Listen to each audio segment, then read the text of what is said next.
Muy buenas tardes. Como juez letrada de uno de los 4 juzgados especializados en todo el país, en la materia penal adolescentes, en primer término agradezco profundamente la invitación para participar de este prestigioso congreso, puesto que con el intercambio de conocimientos e incluso de inquietudes, se abre el abanico de herramientas para afrontar lo que, a mi entender, resulta un factor denominador común en los países de la región, que serían los desafíos y dificultades a la hora de aplicar la normativa nacional, armonizándola con la internacional y ante los escasos recursos disponibles. Conforme al tema planteado, quisiera humildemente acercarles desde la experiencia un enfoque práctico, que si bien tiene su base en la legislación y la mirada colocada en lo académico, parece que no debe separarse de la realidad diaria, si no se nos hace muy difícil la tarea para cada uno de nosotros. Desde el mes de julio, en nuestro país rige la Ley 19.889, fruto de un proyecto presentado por el Poder Ejecutivo, denominado de urgente consideración. La misma, entre otros temas, abordó el régimen procesal penal, introduciendo reformas al Código de la Niñez y Adolescencia, la Ley 17.823 del año 2004, que se encuentra integrado por normas de carácter penal y también por normas de la materia de familia. Adentrándonos entonces en el tema puntual, que sería el derecho penal juvenil y sus prácticas en el Uruguay, creo que tenemos un primer desafío que tiene que ver con la falta de especialización. Todos sabemos que en esta materia, este protagonista, sujeto en desarrollo, con una autonomía de la voluntad progresiva, que nuestro legislador le llama adolescente, es imputable penalmente, en nuestro caso, desde los 13 años de edad y hasta los 18. Por ello, la especialización debería ser normativa y orgánica. Así lo indican las normas internacionales que nuestro país ha ratificado, y sin embargo contamos luego con diversas leyes. Podría mencionar la 18.777, 18.778, sobre todo la 19.055, la 19.551 y ahora la que les mencioné, 19.889, que modificaron esa norma madre 17.823, considerando como relevantes al momento del juzgamiento los antecedentes de los adolescentes, imponiendo la privación de libertad como medida cautelar y también como medida definitiva, ampliando estas medidas privativas y el elenco de agravantes a conjugar. De esta evolución legislativa nacional, extraemos entonces que en definitiva esa especialización normativa se ha perdido de vista y la privación de libertad no resulta ya considerada por nuestro legislador como el último recurso, a pesar de lo que han dispuesto las normas internacionales que también nos rigen. Véase que la ley 19.551 del año 2017, al momento de establecer el proceso acusatorio en lugar del proceso inquisitivo o inquisitivo mixto, como le llamaban algunos, en esta materia en adolescentes, no modificó lo impuesto por la ley 19.055 a la privación de libertad preceptiva para los mayores de 15 y, como dijimos, hasta cumplidos los 18 años, que fueran investigados por determinados delitos. Esto lo tenemos nosotros establecido en el artículo 116 bis del Código de la Niñez y Adolescencia. Y sin embargo, al momento de modificar, imponer el proceso acusatorio en lugar de ese inquisitivo, para adultos sí se establecieron normas específicas que tomaban a la privación de libertad como último recurso. Todo esto plantea una serie de dificultades y con ello voy a referirme específicamente a lo que hemos visto en la práctica. Primero, en el Uruguay, los centros de privación de libertad para adolescentes que están a cargo del Instituto de Inserción Social Adolescente, INISA, un instituto externo al Poder Judicial, que es un servicio descentralizado. Bueno, esos centros de privación se encuentran concentrados en la capital del Uruguay, en Montevideo, y en dos departamentos muy cercanos, Canelones y La Valleja. En este último caso, tiene una mínima capacidad. Por ende, esa medida provoca un gran desarraigo. El adolescente se aleja entonces de su entorno, de sus afectos, y estos cuentan con escasos recursos para los traslados con el fin de acompañarlos en el proceso.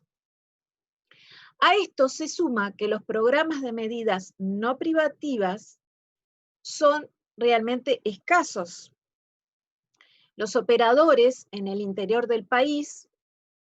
en esos 18 departamentos, no cuentan con opciones suficientes. Y en comunidades relativamente pequeñas, los casos trascienden aún más, las redes sociales hacen su trabajo de estigmatización y se torna muy difícil abordar integralmente el caso estudio. En definitiva, la notoriedad, la incidencia de los medios de comunicación y la vulnerabilidad del adolescente, propia de su edad, hace que se dispongan privaciones de libertad con bastante frecuencia e incluso para delitos en los que el legislador no la impuso. Otra dificultad. Hemos visto también que la falta de contención familiar, la exclusión, la marginalidad o la pobreza, el legislador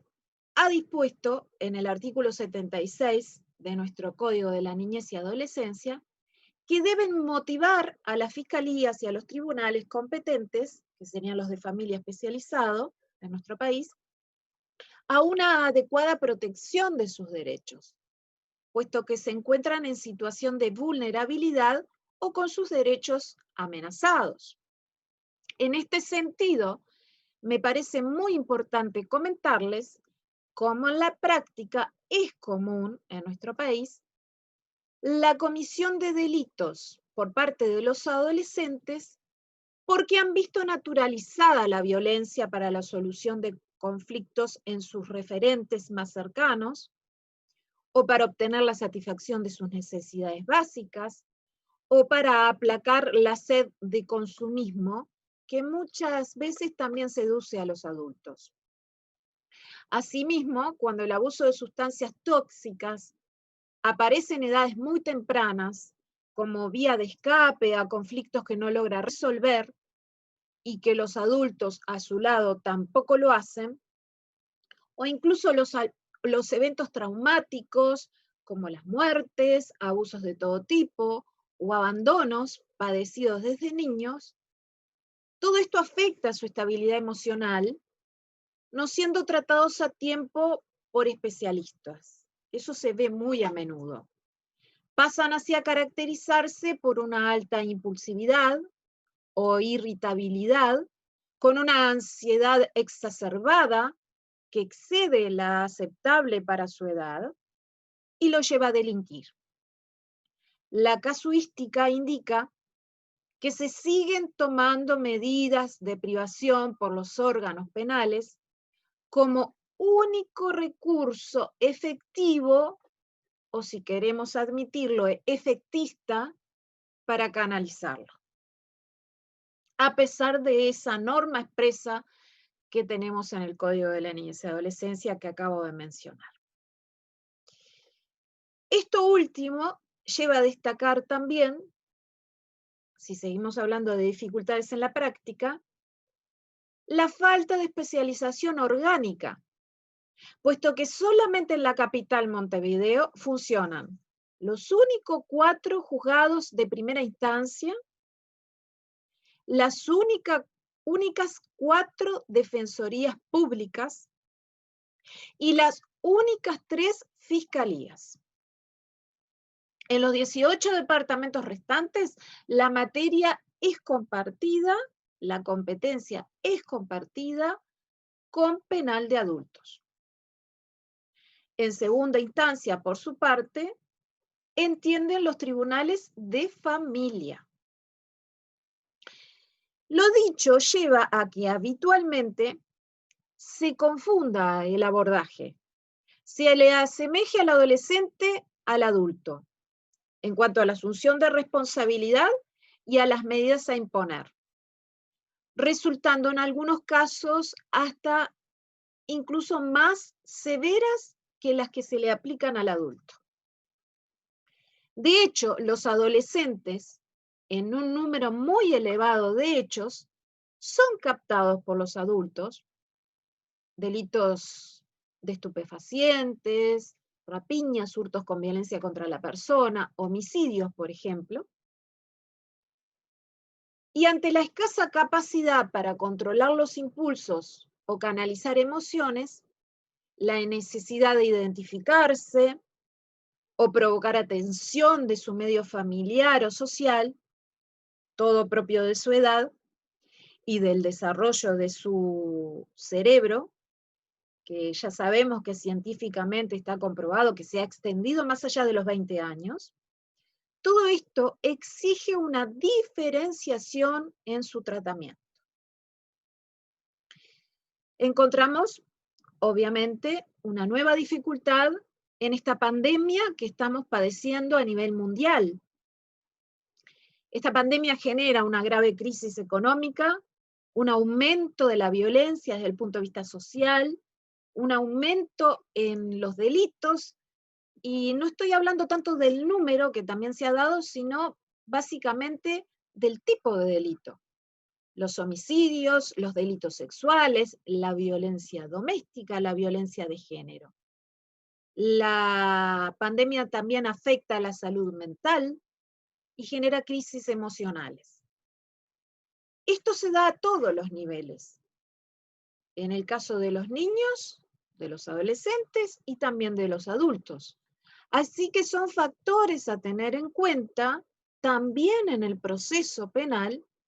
pues nos afectan a todos, es algo caracterizado de forma general.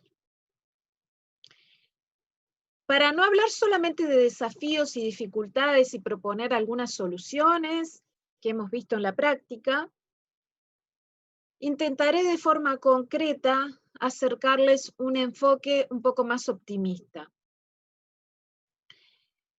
Creo como posible solución implementar programas socioeducativos individuales en mayor cantidad y mejorándolos conforme las necesidades de cada medio, de modo que se contemple el proceso penal y las consecuencias de la responsabilidad que pudiera caberle al adolescente, además de esa finalidad socioeducativa que tiene nuestro proceso según lo dispuso el legislador, atendiendo también a la reparación del daño causado a la víctima y a la sociedad en su conjunto. En este sentido, nosotros contamos con una experiencia de hace muy pocos años, 2017, donde se conformó una comisión interinstitucional integrada por representantes del Instituto Interamericano del Niño, UNICEF, Poder Judicial, Fiscalía General de la Nación, INISA y organizaciones de la sociedad civil. Allí se elaboró un modelo de intervención para el cumplimiento de sanciones no privativas de libertad en Uruguay. Este modelo se ha promocionado, se ha publicado oportunamente, está vigente y ha sido un trabajo que contó con la colaboración de grandes equipos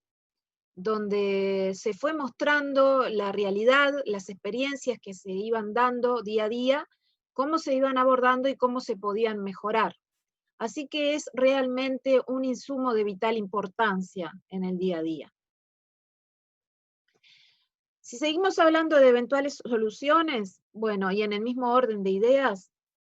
esto es a título personal, considero primordial establecer mesas de diálogo a todo nivel en todo el país.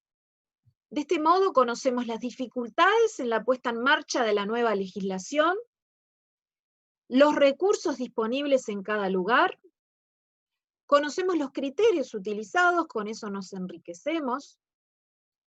tenemos una visión comparativa, incluso con la de otros países, siempre por supuesto respetando la independencia técnica. Si la especialización orgánica o normativa no es suficiente, por los recursos disponibles resulta un tanto limitada y a veces se genera como una aparente o real disparidad entre la normativa internacional y la nacional, nos está quedando sí al alcance una herramienta muy provechosa, que es la especialización académica de cada uno de nosotros. Entiendo que los cursos, los talleres, los seminarios, cualquier otro de carácter análogo, proporcionarán a cada uno de los intervenientes en el proceso, desde la etapa investigativa, la etapa preliminar, y hablo de cualquier operador en cualquier ámbito, sean policías, auxiliares de la justicia, asistentes, profesionales, técnicos, etcétera, que intervienen a todo lo largo del proceso, se les proporcionarán conocimientos adecuados para desempeñar cada uno de sus roles. Y en nuestro país contamos, en ese caso sí, para el perfeccionamiento académico, con recursos tanto privados como públicos en todas las áreas e incluso gratuitos. Otro punto medular que me parece muy importante, por el que se ha estado trabajando muchísimo en el Uruguay, es darle participación a los adolescentes. Participación de ser escuchados y una vez escuchados, atendidos sus reclamos. Esto podría darse tanto en las instancias donde se discuten modificaciones a la normativa, como en la elaboración de programas de atención. Esto es un derecho humano, lo sabemos todos, a que el adolescente sea oído, y creo que también debemos admitir que es un deber social de la comunidad en su conjunto. Agrego también como una eventual solución a todas estas dificultades, es disponer de un enfoque integral que merezca cada situación. Con esto debe diversificarse la atención, puesto que la experiencia indica que llegan al sistema judicial generalmente adolescentes con escasa formación educativa, en muchos casos analfabetos, con abuso o consumo problemático de sustancias tóxicas, todo tipo de sustancias, estupefacientes, alcohol, etc. Problemas de salud mental, y el régimen penal se enfrenta al enorme desafío de diferenciar qué se juzga en este ámbito y qué debe atenderse en otros, que generalmente son la causa original, todos estos problemas, que los impulsa, los lleva a infringir la ley en una edad tan temprana de su vida. Por esto considero fundamental llamar a las cosas por su nombre, porque esto genera claridad. Evita que tras el velo del tratamiento para la corrección ese modelo tutelar que cayó en reiterados eufemismos, utilizando aquello del castigo de la pena como forma de proteger, dejando de lado los principios rectores de inocencia, de contradictorio, de la defensa o de la imparcialidad, creo yo que es mucho más provechoso llamar a las cosas por su nombre, dando claridad, porque resulta más entendible para la sociedad darle a conocer que el adolescente tiene una responsabilidad penal, que va a ser juzgado, pero recordándole, sí, que la medida a imponer como sanción, si bien tiene un carácter aflictivo como pena, debe diferenciarse de la situación de un adulto. Ese adulto al que se supone, a diferencia del adolescente, como un sujeto con una personalidad completamente desarrollada y una autonomía de la voluntad plena. Me parece muy importante recordarnos que cuanto antes ingrese un niño al sistema penal y cuanto más tiempo permanezca en él mientras está desarrollando su personalidad, más se va a afectar este desarrollo. Por ende, deben buscarse formas no judiciales para la resolución de los conflictos y no ya como alternativa, sino como primer recurso. Sabemos que las directrices de Riad 52 a 66 ordenan a los estados reglas mínimas que son distintas de aquellas implementadas para el proceso de adultos, previendo la capacitación, la especialización de funcionarios, como las reglas de Tokio, bregando por la capacitación especializada.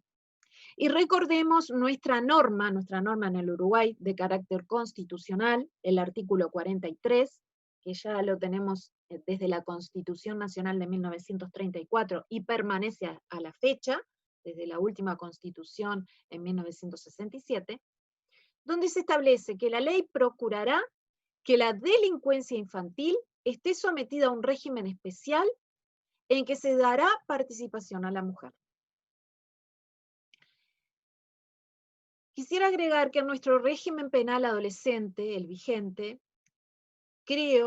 opino, que el legislador ha optado por una justicia de responsabilidad. O sea, respondo asumiendo una consecuencia porque violo la ley, cometo un delito, pero a su vez el legislador nos impone que no olvidemos que también tiene una finalidad socioeducativa. Así que aparecería como un sistema algo mixto. De modo que además de valorar la conducta contraria a la ley penal, debe considerarse la medida que mejor contemple su interés superior. El objetivo es evitar que vuelva a delinquir, que entienda sí que afectó sus propios derechos, porque al asumir esa consecuencia se va a ver limitado el ejercicio de ellos, pero que también afectó los derechos de la víctima y de la sociedad en su conjunto. Así, apelando a una justicia de tipo restaurativa y no retributiva, solo como mera aflicción, se debe trabajar en la empatía con la víctima, con la sociedad,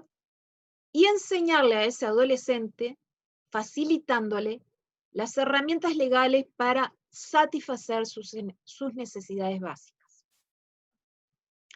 En este sentido es importantísimo distinguir el ámbito de competencia jurisdiccional. No debemos aplicar una medida privativa para superar esas dificultades, ni tampoco abusar de psicofármacos o de internaciones de cualquier tipo, sean estas médicas o en institutos de amparo. El trabajo de los técnicos o profesionales especializados sigue siendo fundamental. Para la etapa de la ejecución de la medida impuesta por sentencia definitiva, en base a nuestro artículo 94 del Código de la Niñez y Adolescencia, será primordial el abordaje que se pueda realizar, lo que dará pie a considerar si la medida socioeducativa impuesta por esa sentencia definitiva ya no resulta idónea y hay que sustituirla, o debe cesar en forma anticipada porque la finalidad socioeducativa ya se alcanzó. Y si no, sería solamente seguir cumpliendo la medida como aflicción, como castigo. Eso no lo quiere el legislador, en ningún caso, para ningún delito. Si bien no resulta fácil, por el permanente cambio que experimentan los adolescentes en su desarrollo, influenciados directamente por los estímulos de su círculo familiar y social, que también cambia, lo cierto es, opino, que debe generarse un plan individual que contemple las características de cada caso.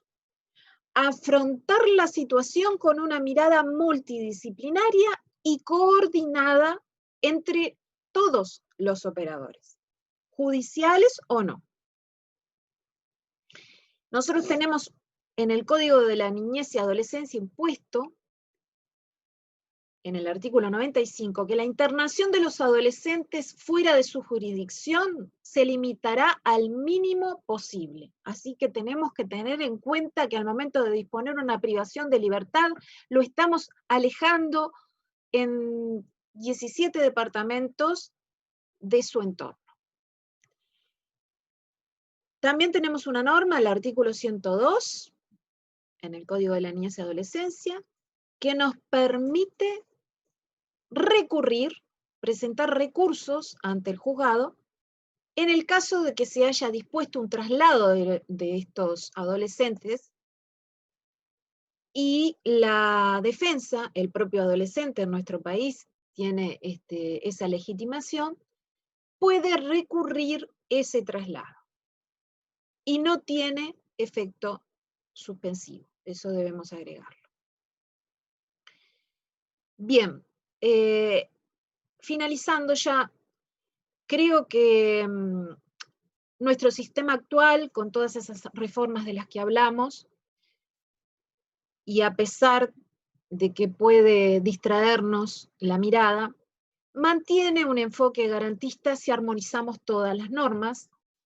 con los pilares básicos de la desjudicialización, la mínima intervención, la privación de libertad como último recurso, y esto no resulta contradictorio con la norma del 116 bis que mencionamos. ¿Por qué? Porque esta norma del 116 bis del Código de la Niñez y Adolescencia debe ser analizada con mucha atención al momento de imponer las medidas. Porque si bien la privación de libertad en forma cautelar y en forma definitiva como medida socioeducativa está establecida para ciertos delitos cometidos entre los 15 y los 18 años, la norma refiere al autor solamente, requiere una solicitud expresa del Ministerio Público, se debe oír previamente a la defensa para resolverlo, pero fundamentalmente la norma expresa que es sin perjuicio de las normas y principios establecidos en este código de la niñez y adolescencia. O sea que allí tenemos para trabajar muchísimo cada caso, repasando cuáles son esos principios establecidos en el código, expresamente que se han mantenido a pesar de las reformas.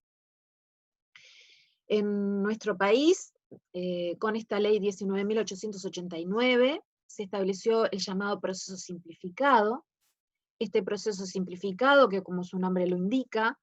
ha hecho que las etapas del juicio en su totalidad, del juicio oral, sean en plazos menores, se desarrollen en plazos menores, e incluso que algunas etapas se supriman. Y me parece una herramienta realmente interesante al momento de valorar un caso que puede estar incluido en ese elenco de delitos con privación de libertad preceptiva, porque siempre va a ser mejor definir lo antes posible un caso, antes que sostener una medida privativa de libertad como cautelar hasta que ese caso se decida en un plazo mucho mayor. Las garantías que yo destacaría como vigentes serían el interés superior del niño y del adolescente, establecido en nuestro artículo 6 del Código de la Niñez y Adolescencia como criterio de integración y de interpretación, donde se deberá tener en cuenta el reconocimiento y respeto de los derechos inherentes a la calidad de la persona humana, y no se podrá invocar para el menoscabo de sus propios derechos. Se trata de llegar, dice el legislador, a la solución que mejor satisfaga su interés. Esto es un principio general rector. También tenemos el principio de legalidad, donde dice el legislador, en el artículo 74 del Código de la Niñez y Adolescencia, se asegurará la vigencia de normas constitucionales, legales e instrumentos internacionales, especialmente la Convención de los Derechos del Niño, que nuestro país la ratificó inmediatamente. Destaquemos puntos como puede ser la detención en vía administrativa. En nuestro país debe darse en una sede especializada, no en sede policial. Tengamos presente que las medidas privativas deben estar expresamente fundadas por la Fiscalía y por el juez para el caso concreto. Tan especialmente fundadas que deben esas decisiones o esos pedidos estar debidamente motivados y expresar con claridad por qué no se ha solicitado o no se ha impuesto una medida no privativa. Por eso es importante dejar de lado esa invocación a título general de que la medida se solicita o se impone por razones de seguridad de la sociedad. Hay que ver en cada caso concreto, por ejemplo, en qué se estaría afectando la seguridad de la sociedad, pero no en términos generales, sino analizando con una argumentación de tipo oral, con mucha claridad y con un intercambio en audiencia donde ese juez esté controlando las garantías del adolescente y el adolescente escuche, tenga acceso a esa discusión. Sigue rigiendo, por el artículo 74 del Código de la Niñez y Adolescencia, el principio de la libertad de comunicación, que tiene mucho que ver con lo que acabé de decir, de que el adolescente esté en contacto permanente con su defensa. Nuestro artículo 74 menciona, tiene derecho durante la privación de libertad de comunicarse libremente y en privado con su defensa, con sus padres, con sus responsables, familiares y asistentes espirituales. Es una norma que a veces en la práctica se olvida y se obvia por los propios operadores judiciales. Relacionado con ello, tenemos que también el legislador estableció que tendrá derecho a mantener contacto permanente con su familia o responsables, y que esto solamente puede dejarse de lado en circunstancias especiales, debidamente argumentadas. Sigue rigiendo el principio de oportunidad reglada. El adolescente tiene derecho a que se prescinda del procedimiento cuando por la característica del hecho o por la naturaleza del bien jurídico agredido no se justifica la prosecución de la acción. Sigue rigiendo, en concordancia con esto que acabo de mencionar, el artículo 104 del mismo código, que es el de la prescindencia de la acción penal, donde se dispone que en cualquier estado del proceso se podrá prescindir total o parcialmente de la persecución penal o limitarla a una o varias infracciones o limitarla a alguna de todas las personas que hayan participado del hecho cuando a. se trate de un hecho que por su escasa gravedad o lo exiguo de la contribución del partícipe haga innecesaria una medida definitiva. B. Cuando el adolescente haya sufrido a consecuencia del hecho un daño físico o moral grave. Esto lo hemos visto muchísimo en el caso, por ejemplo, de los homicidios culposos, por el mal manejo de un arma o en el caso de las lesiones de tipo culposo. También cuando hay determinado enfrentamiento con la policía al momento de la detención, en que el adolescente, por un hecho en el que se le investiga de repente contra la propiedad que no tiene tanta gravedad, resulta herido, lesionado, afectando gravemente su salud. Y por último, ya despidiéndome de esta intervención y agradeciendo nuevamente, quisiera dejar un recordatorio que me parece fundamental. Ante cualquier duda que se nos presente en el día a día, debemos siempre buscar la solución que armonice con la legislación internacional, porque esa legislación internacional en nuestro país sigue vigente. Si bien para algunos está el nivel de la Constitución Nacional, para otros tiene un nivel supranacional, para otros está a nivel de la legislación nacional a ser ratificada por una ley de carácter interno, de todos modos, nuestro país ha tenido esa formación y la debemos mantener. Muchas gracias. Le voy a dar ahora la participación al doctor Gilberto Rodríguez para que nos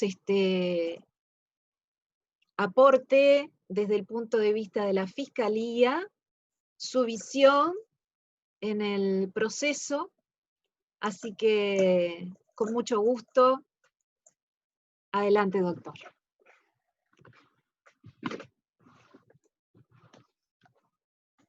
Bueno,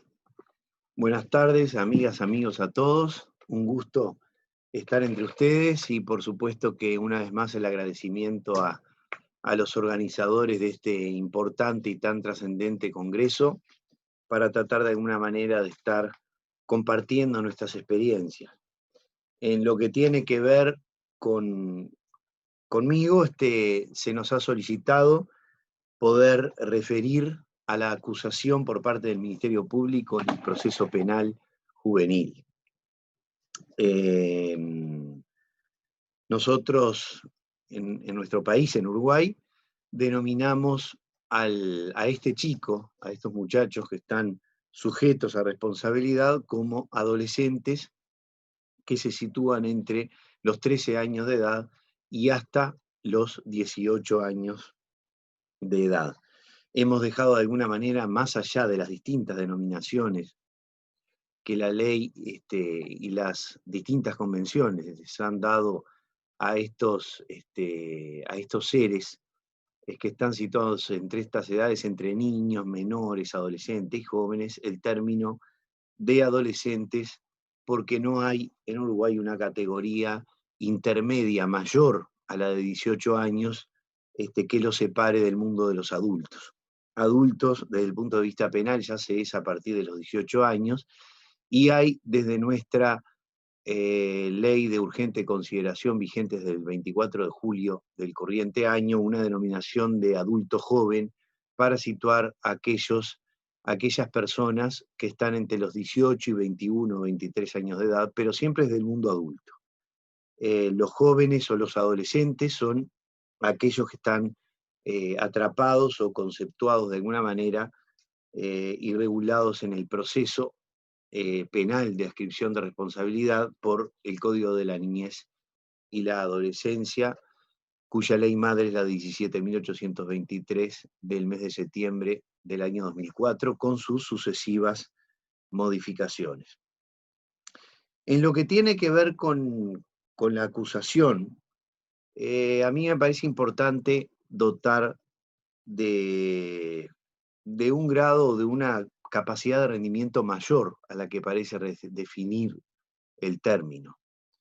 Generalmente asociamos acusación al momento aquel muy puntual, formal y materialmente, donde el Ministerio Público impetra, a partir o en representación del Estado, la imposición de una pena, o en lo que tiene que ver con los adolescentes, de una medida socioeducativa por la comisión o a propósito, como consecuencia de la realización de un delito o de una infracción a la ley penal. Pero a mí me parece, y es lo que quería compartir de alguna manera con ustedes, que el concepto de acusación tiene un rendimiento bastante mayor que ese. Y que de alguna manera atraviesan su importancia distintos escalones o estamentos dentro de lo que es el proceso eh, para la identificación de la responsabilidad penal de estos jóvenes, desde la investigación preliminar hasta el momento de la imposición de una condena o, en su caso, incluso de la ejecución del cumplimiento de una medida socioeducativa. En nuestro país, Uruguay, el artículo 22 de la Constitución dice que todo juicio criminal comenzará por acusación de parte. De alguna manera está diciendo y está estableciendo sanamente algo que nuestro antiguo proceso penal, como ha pasado en muchos países de Latinoamérica, se ha regido por los principios de orden inquisitivo, construyendo las garantías alrededor de la imagen de un juez tutelar, buen padre de familia, protector de estos derechos, que perversamente de alguna manera la ley le ha asignado un doble régimen, y a veces hasta triple, en el desarrollo de sus roles, transgrediendo, o sea, transversalizando no solamente la función de juzgar, de actuar y decidir el derecho al caso concreto, sino también la de imponer la responsabilización y hasta en muchos casos justificar la defensa del joven, de manera que ha atravesado en el desempeño de su función los roles del Estado acusador, del Estado juzgador y del Estado defensor. Todo ello de alguna manera, y ya antes aún de nuestra ley procesal penal, que se aplica subsidiariamente al proceso de adolescentes en todas aquellas disposiciones o aspectos no previstos o no regulados especialmente por la regulación o por la ley especial de adolescentes, ya se establecía de alguna manera en la celebración de una audiencia preliminar dentro de lo que era el marco de la investigación, que si bien estaba a cargo del juez, en el momento de judicializar esa investigación a través de esta audiencia preliminar, ya se le daba la posibilidad de que el Ministerio Público fuera quien requiriera, en general y en particular también, la imposición de una medida o no, con participación también de la defensa y del juez en esa audiencia, creando de alguna manera no solamente el proceso oral, que en esto desde el Código General del Proceso que regulaba los procesos civiles, de estructura civil desde el año 1989 en el Uruguay, fue de alguna manera vanguardista, estableciendo un proceso de inmediación interpartes con un desarrollo de roles claramente diferenciado, más allá de esa sola instancia de investigación donde el juez recopilaba la prueba antes de esta audiencia y luego traía la prueba, la diligenciaba y la ponía de manifiesto a las partes que debían estar presentes junto con este adolescente y sus representantes a través de esta llamada audiencia previa o preliminar, y desde aquí ya se imponían de alguna forma los principios acusatorios. El propio artículo 43 de nuestra Constitución dice que el régimen de los adolescentes o de los jóvenes estará sometido a un proceso especial donde se dará especial participación a la mujer. Esto de alguna manera implica ese desvelo que ha tenido el constituyente en establecer un trato y una diferenciación para el mundo de los adolescentes diverso o diversificado del de los adultos. De manera que este proceso o este acto de acusar, que a mí me parece que conlleva íncitamente un acto de imputación, es decir, de alguna manera acusar es la formalización de la imputación de un acto. Esto es, la puesta de cargo de alguien hacia alguien de un hecho que ha cometido, que se presume que ha cometido con connotaciones de carácter delictivo. Y que por supuesto esta imputación corre de cuenta del Estado en su faz de investigador. Porque de alguna manera las garantías y el verdadero proceso como contralor de estos distintos roles que ejercen sus distintos actores, aparece de alguna manera como todo principio democrático de separación de poderes, también la separación de roles entre lo que es la imputación en el ejercicio de la pretensión punitiva o de medida socioeducativa a cargo del Estado, de la defensa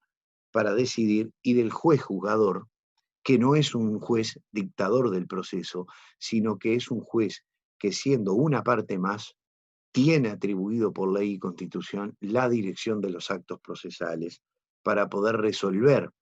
a través de una audiencia y de una sentencia el juzgamiento de un conflicto interpersonal entre un Estado que acusa y una defensa que ejerce los derechos fundamentales de este joven o de este adolescente. O sea que la acusación para mí tiene ciertos contenidos de orden formal y material. En lo formal, por las distintas etapas donde se proyecta este acto de imputar o de atribuir un hecho a alguien. Y materialmente, por lo que tiene que conllevar íncitamente como contenido fundamental esta acusación a cargo de la Fiscalía del Estado. En la investigación preliminar, esta acusación me parece, de fundamental importancia porque creo que a través de una actividad desformalizada, por cuanto desjudicializada, porque interviene o tiene que ver en la recolección de información preliminar de naturaleza administrativa, previo a la intervención de un juez, que no tiene ninguna incidencia en la investigación preliminar en términos generales y por regla, salvo a petición de parte, sea del fiscal o sea del defensor, en aquellos actos muy puntuales y excepcionales donde se requiera de alguna manera la protección de garantías que el Estado, a través del fiscal, necesita custodiar o tutelar, o que la defensa necesita que se reclamen, que se protejan y que de alguna manera se judicialicen a través de la decisión de un juez que decida puntualmente ciertos actos o ciertas actividades a desarrollar en el ámbito administrativo. Pero lo que sí se procura es descontaminar al juez de todo ejercicio de actividad jurisdiccional en el ámbito de la investigación administrativa a cargo del Ministerio Público. Pero yo creo que acá en el ámbito de la investigación preliminar también existe un acto de imputación, porque cuando se desarrolla de alguna manera la detención de este joven, de este adolescente, se le está imputando un hecho. O la razón por la cual se lo detiene es a propósito de la imputación desformalizada o de la atribución de un hecho que se le está realizando. Se le está diciendo a este joven, tú estás siendo detenido por el Estado, por este fiscal, porque entendemos que existen elementos de que cometiste tal delito o tal infracción a la ley penal. Y ya allí hay un principio de atribución que sustancial o materialmente debe ser claro, concreto y debe asumir el Estado el deber de comunicar a su contraparte, que es su principal asociado en esta labor investigativa. Y cuando digo asociado, no digo porque está desde el mismo punto de vista posicionado en la misma situación jurídico-procesal, sino porque es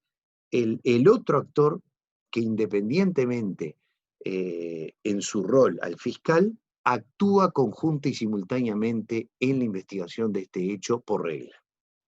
Porque ningún hecho debe serle ajeno y oculto en esta formación de esta imputación fiscal que se está realizando desde el ámbito preliminar. Este acto de acusación, este acto de de imputar o de atribuir un hecho delictivo a este adolescente, que tiene que ser, además de claro, eh, debe contener los hechos precisos y ser entendibles para el principal sujeto de este proceso, que es el adolescente, de cuáles son las razones. Y ese delito o delitos que el fiscal está investigando deben serle expuestos en forma clara y deben ser los que han de ser llevados a la etapa de la formalización. Podrán ser menos, podrán remitirse ciertos hechos infraccionales, podrán renunciarse, podrán tácitamente sobreseerse, podrán dejarse afuera de esta imputación. Siempre podrán ser menos de los que tiene que ver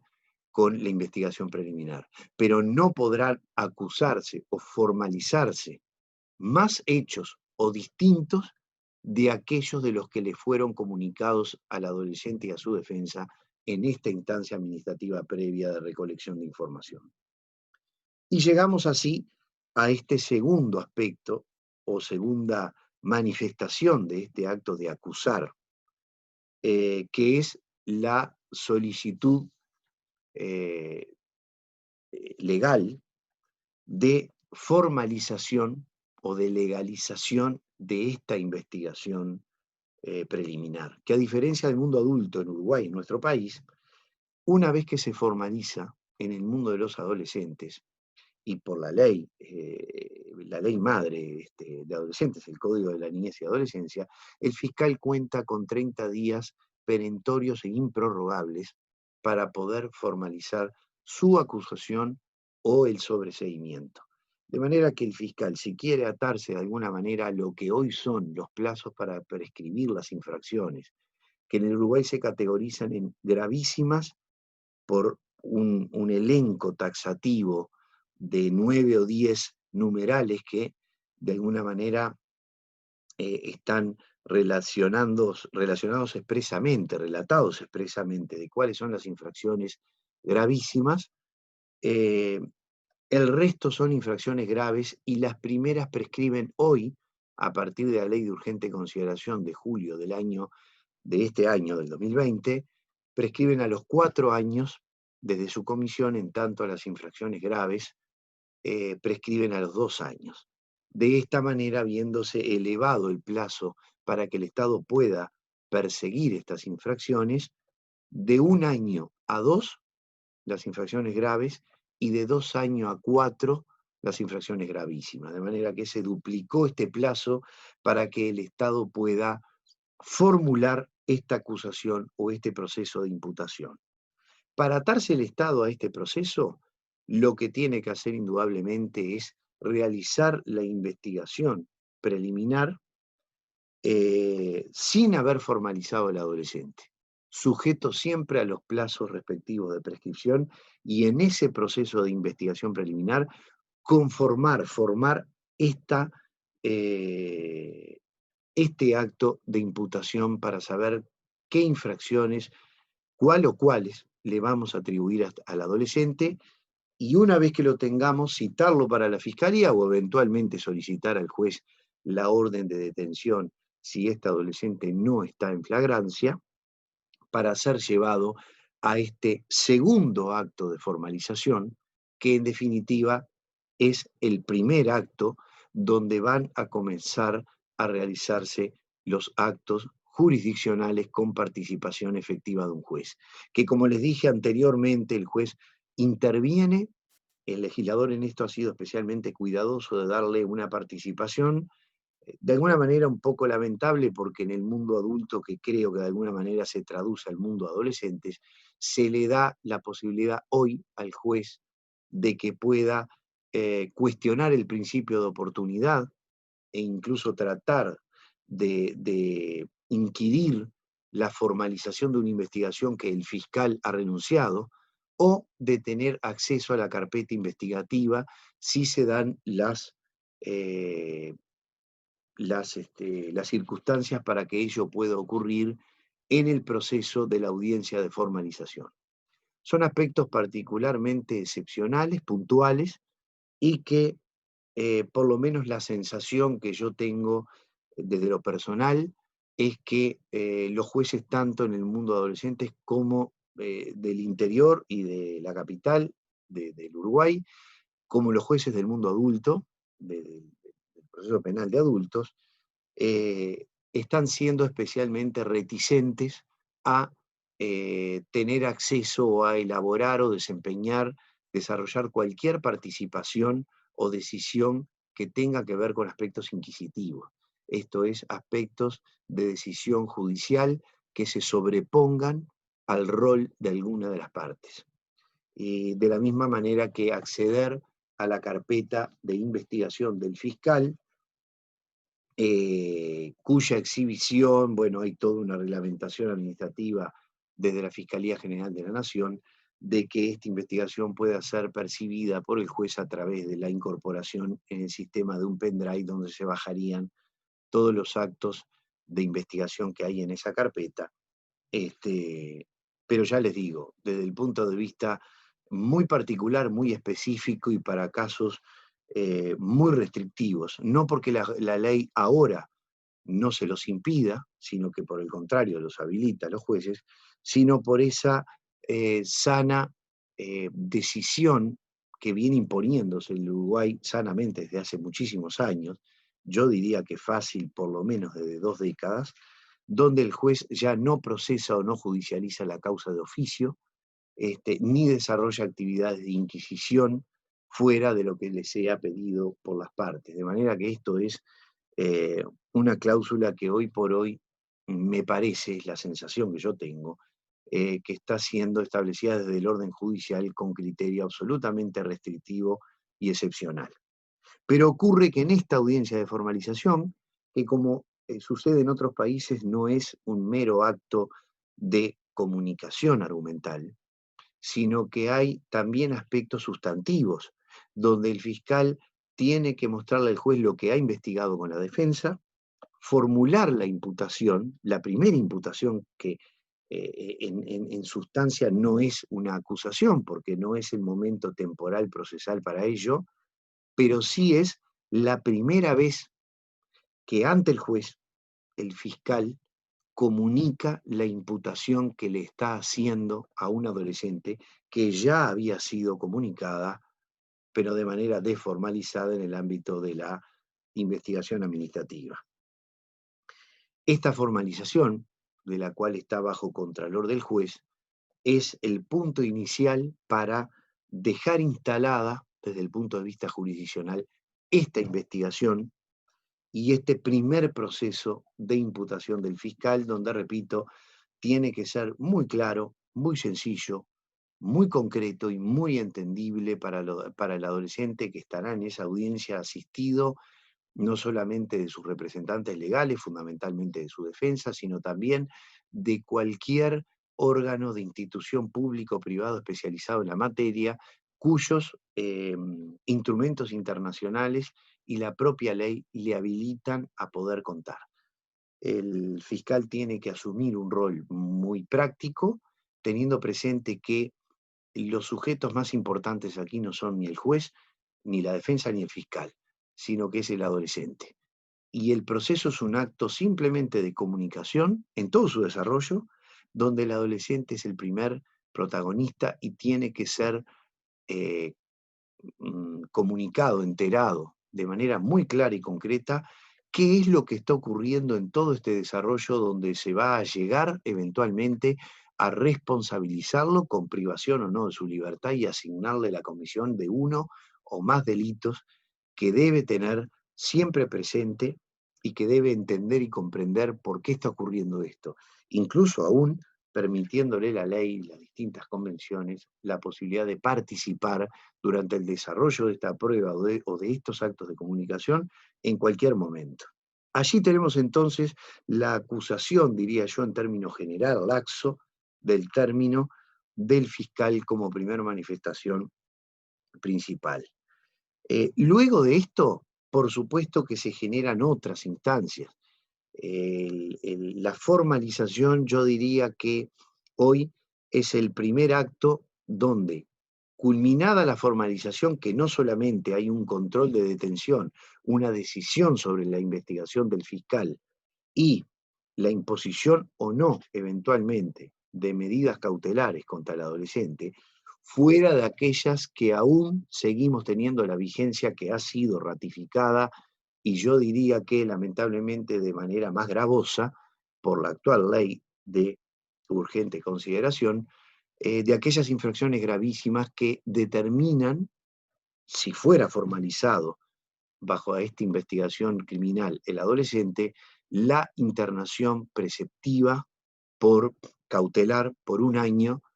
y cuyas medidas socioeducativas eventualmente se pueden extender hasta 1 año o 2 de internación preceptiva. Se eleva de alguna manera para algunas infracciones gravísimas en nuestro país, como es la privación de libertad, la violación, el homicidio intencional, con agravantes especiales y muy especiales, el abuso sexual común, simple o el especialmente agravado, etcétera. Estas infracciones, que son gravísimas, además determinan graves consecuencias como en determinados casos la mantención de los antecedentes judiciales de los adolescentes. Es, diría yo, parte de ese contenido fundamental que tiene que tener este proceso de comunicación de la imputación o de la acusación fiscal en la audiencia de formalización. Y no se olviden que, les vuelvo a repetir, estoy utilizando un concepto amplio de acusación. Esta acusación, por supuesto que desde de esta audiencia de formalización pueden desprenderse, yo diría, en el contexto del juicio oral, 2 o 3 grandes vías. La primera de ellas, la más sumaria, es la incorporación y la innovación de la implementación del proceso abreviado, que luego de la formalización, el juez le dice a las partes si tienen algo más que comunicar, o que compartir con la sede, o que eh, comunicar judicialmente para decisión judicial, y allí es donde la fiscalía o la defensa informan al juez que se ha llegado a la celebración de un acuerdo abreviado en determinadas circunstancias que, tal como se ha regulado en nuestro país, el proceso abreviado no corre para las infracciones gravísimas, sino solamente para lo graves, con lo cual, en definitiva, yo desde lo personal creo que de alguna manera debió haber sido un poquitito más ambicioso, en el sentido de establecer la posibilidad de abreviar, como sí ocurre con el mundo adulto, ciertas infracciones gravísimas como son, entre otras fundamentalmente, la rapiña común, cuando aparece no circunstanciada, con la no concurrencia de agravantes especiales, y donde se trata muchas veces de una mera amenaza o violencia verbal de adolescentes que no han causado ningún tipo de daño ni lesión a la víctima, que solamente hay manifestaciones verbales, y que se trata de adolescentes también primarios. Entonces, hoy por hoy, sí, la ley ha avanzado un poco más en establecer la innovación de disponer, como ya ocurría para el mundo adulto, para los adolescentes el proceso abreviado. En este proceso abreviado, allí sí, inmediatamente, este proceso abreviado que está dentro de la audiencia de formalización, aquí sí va a ocurrir formal y materialmente la deducción de la acusación fiscal, que es la segunda vez que formaliza aquí sí ya temporalmente con una acusación que ha sido acordada o convenida con la defensa, fundamentalmente con este adolescente y con los referentes que debe tener. Acá es fundamental tratar de precisarles que es, en primer lugar, que el juez no es un mero partícipe, no lo es nunca, porque no es un mero acto de comunicación, sino que es un acto de información y de fundamentación de cuáles son todas y cada una de las razones por las que esta imputación tiene que tener trascendencia, porque no existen elementos como la instancia que no haya que levantar, porque es una infracción que no ha prescripto, porque no hay causas de justificación que de alguna manera validen la antijuridicidad de esta infracción o la confrontación con la ley penal, y porque el fiscal debe fundamentar en todos y cada una de estas circunstancias cuáles son las razones por las que viene a imputar al adolescente. Y el juez tratar de alguna manera de corroborar que todos y cada uno de estos elementos se den en el marco de esta audiencia, de forma tal que el control jurisdiccional de la validez y legitimidad de este acto de fundamental importancia es controlado por el juez. En lo que tiene que ver con el adolescente, una de las cosas importantes, además de todo este contralor de la acusación-imputación que formula el fiscal en el marco de un proceso abreviado, para infracciones graves que en general se traducen por de las que pueden cometer los adolescentes, una estafa, una apropiación indebida, lesiones, hurto, receptación, eh, atentados, desacatos y algunas pocas otras infracciones más de las que son factibles de incorporar en este proceso de estructura abreviada, que siempre tiene la connotación de integrar un juicio oral. En este juicio oral, dentro de la audiencia de formalización, sustanciado el proceso abreviado, el juez, entre otras razones, va a encargarse de estar seguro de que el adolescente ha comprendido, ha entendido las consecuencias que conlleva renunciar a las garantías que le ofrece un juicio oral, porque entiende que los elementos de información reunidos hasta este momento, con su propia participación en la fiscalía y de su defensa, y del fiscal, atribuyen una gran probabilidad de que la prueba pueda concretarse a lo largo de un juicio oral y corroborar esta responsabilidad. No se trata de que el adolescente asuma por sí atribuyéndose una infracción que pueda no haber cometido por códigos o por las razones que sean, o para dejar fuera a un adulto, o por las circunstancias que sean, sino que son aspectos que el juez tiene que controlar y asegurarse, pero también desde el punto de vista de nosotros, de los fiscales, es inteligente, me parece a mí, a toda postura fiscal, que el fiscal debe asesorar, debe informar al adolescente, no solo de las connotaciones que tiene la celebración de este juicio abreviado y de las garantías o derechos que renuncia en la tramitación de este juicio oral, sino de que haya comprendido y de que tiene la posibilidad de no hacerlo y de ir a un juicio, donde sí también es cierto que probablemente la imputación, la cuantificación de esta imputación penal del fiscal sea distinta y sea ontológicamente más grave o mayor, más cantidad de tiempo o calidad en el pedido de la medida que se le pueda realizar a propósito de la sustanciación de un juicio oral. Y por supuesto que otro de los elementos que establece nuestra ley es la obligación funcional que tienen todas las partes y sobre todo aquellas que van a realizar la propuesta al juez de entender que la privación de libertad para el caso de que este acuerdo abreviado comprometa el acuerdo o el compromiso de la realización de medidas de internación al adolescente, que en la práctica se han podido ver algunas experiencias ya de imposición de medidas socioeducativas cuya ejecución se ha dividido en dos partes, una parte de internación y otra parte de consecución de esta medida socioeducativa en régimen de libertad. Es decir, imposición de medidas privativas y no privativas dentro del mismo concepto de imposición de medidas socioeducativas de carácter mixto, tiene que ser y tiene que fundamentarse por las partes que, en primer lugar, se dispone la libertad porque no hay otro medio cumpliendo con los requisitos de los artículos 39 a 40 de la Convención de Derechos del Niño, de las distintas reglamentaciones, reglas, directrices y eh,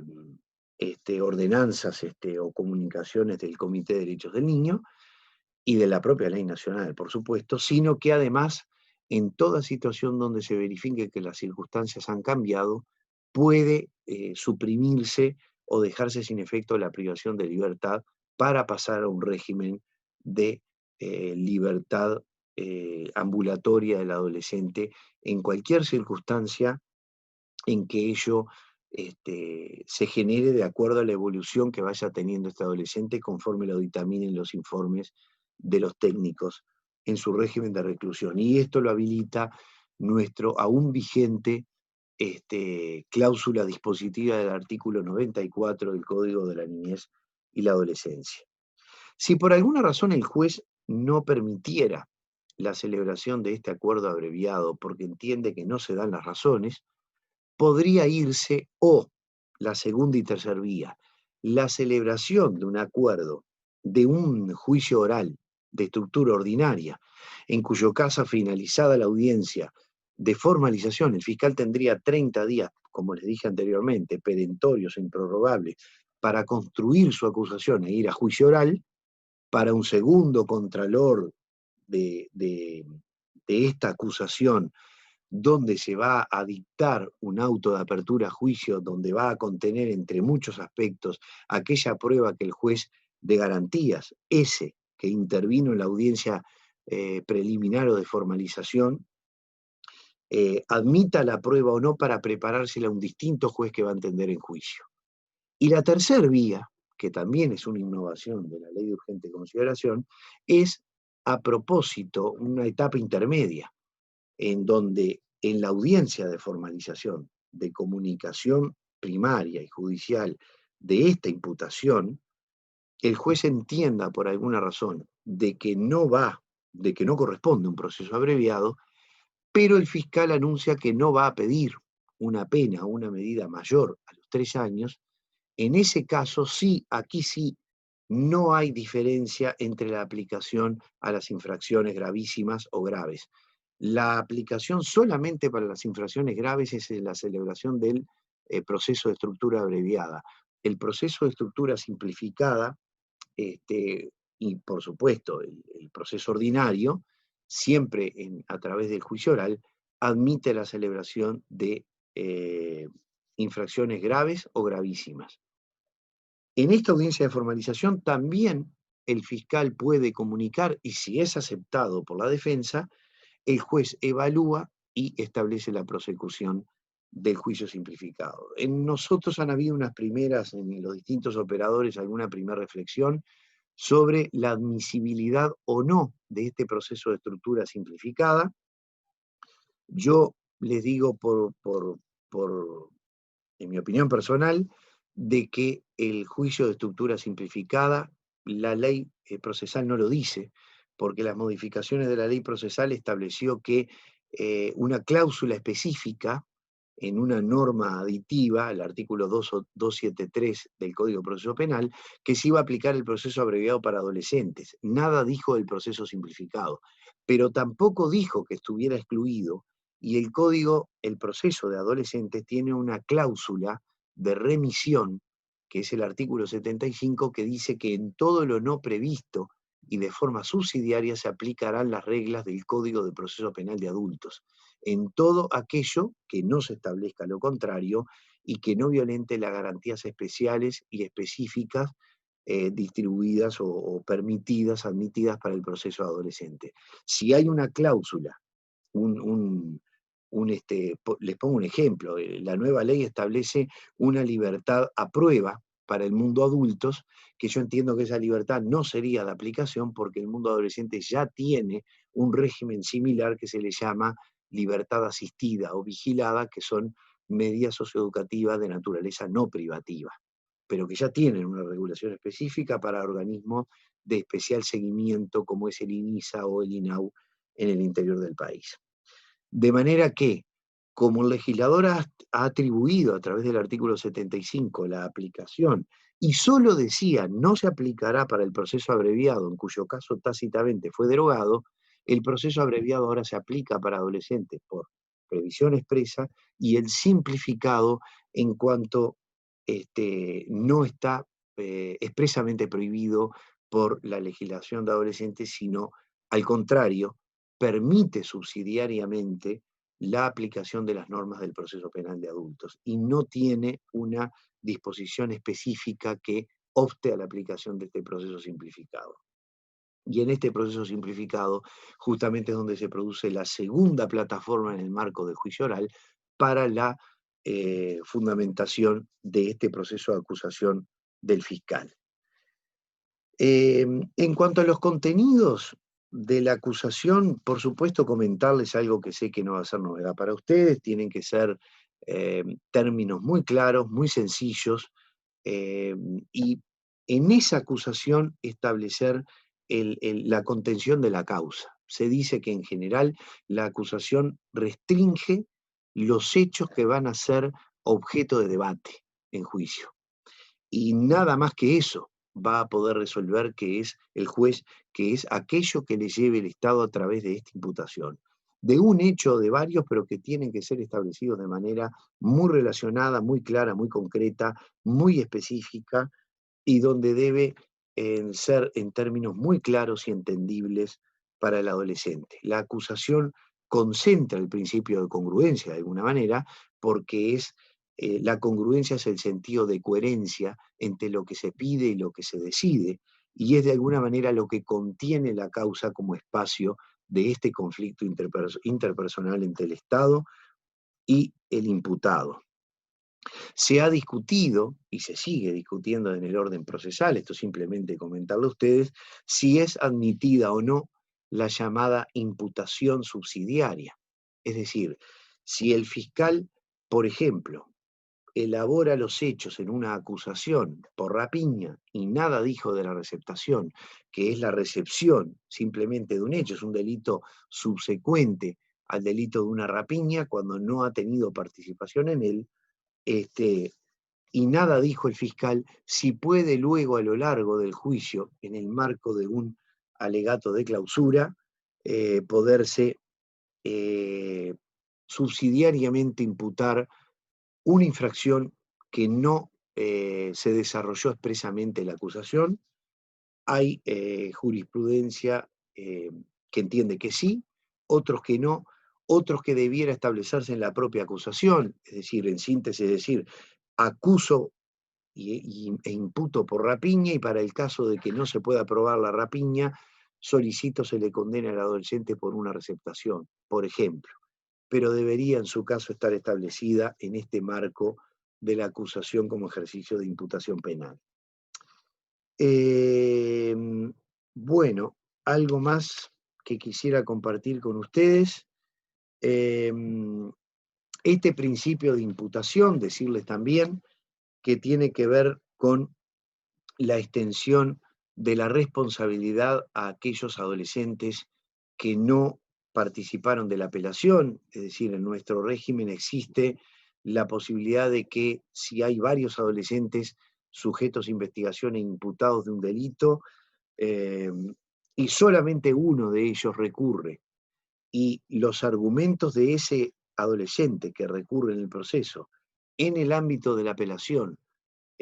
se favorece, en todo aquello que tenga que ver con el ejercicio de ese adolescente a los demás que no apelaron, también se verían beneficiados por este efecto extensivo de la sentencia de la imputación, de la sentencia de condena, a partir de lo que es de alguna manera la extensión de la imputación o del sobreseimiento por el principio de unidad delictual, o de que el delito es común y único para todos los que tienen participación en él. Con esto también otro aspecto que tiene que ver con el juego de la imputación o de la acusación es la llamada discusión que hay hoy por hoy del principio de iura novit curia, es decir, si el juez tradicionalmente puede, sobre la base de los hechos traídos al proceso y que conforman el objeto de la imputación, puede variar la calificación legal en función de que se entiende que el juez es un perito del derecho, que es el que actúa el derecho y decide y declara la aplicación específica del derecho para ese caso puntual, podría aplicarlo, y para aquellos que dicen que o sostienen que en un proceso acusatorio el juez no podría irse de los hechos que han sido alegados por las partes, y en ese caso establecer que son los hechos que dijo el fiscal o no hay ningún hecho y debería absolver, no pudiendo condenar sobre los mismos hechos por otra calificación delictual. Por supuesto que les comento que desde mi punto de vista creo que el principio de iura novi curia goza de buena salud y puede ser de aplicación a partir de los hechos traídos en la imputación por el fiscal. Simplemente tratar de redondearles entonces la trascendencia que ha tenido este proceso de imputación,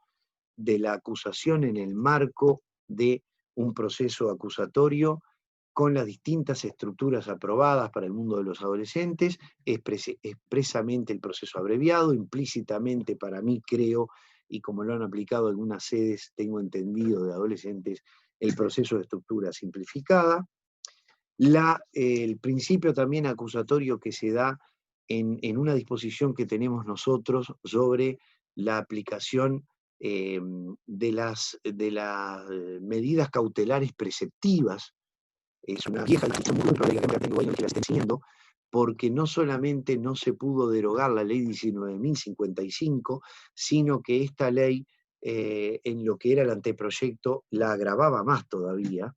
y logró atenuarse sus consecuencias para tratar de que el plazo no fuera siempre de 2 años de internación preceptiva, sino que en algunos casos la medida cautelar llegara hasta el término de 1 año o a lo máximo hasta la extensión o dictado de la sentencia definitiva para ciertas infracciones, y para otro tipo de infracciones la internación preceptiva de 1 año o 2 en su caso, pero donde el acápite de esta norma dice 2 o 3 aspectos fundamentales. En primer lugar, que tiene que ser, y acá encontramos una vez más, el principio acusatorio o de imputación fiscal a pedido del Ministerio Público.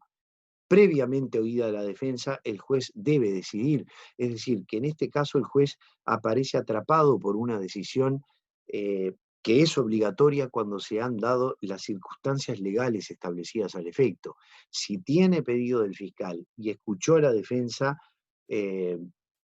que la defensa algunos han dicho que prácticamente no tendría un rol relevante si hay un pedido fiscal, pero como esta cláusula opera se extendió a todas las infracciones gravísimas que tenían un elenco de 8 o 10 infracciones, cuando antes se daba para un elenco de 4 o 5 solamente. Ahora el legislador lo hizo más gravoso, lo extiende a todas las infracciones gravísimas, pero para los adolescentes entre 15 y 17 años, primer concepto. Segundo, que intervengan en carácter de autor, o sea que para el coautor o cómplice de estas infracciones gravísimas no se aplicaría la internación preceptiva, y sin perjuicio de la aplicación de los principios fundamentales.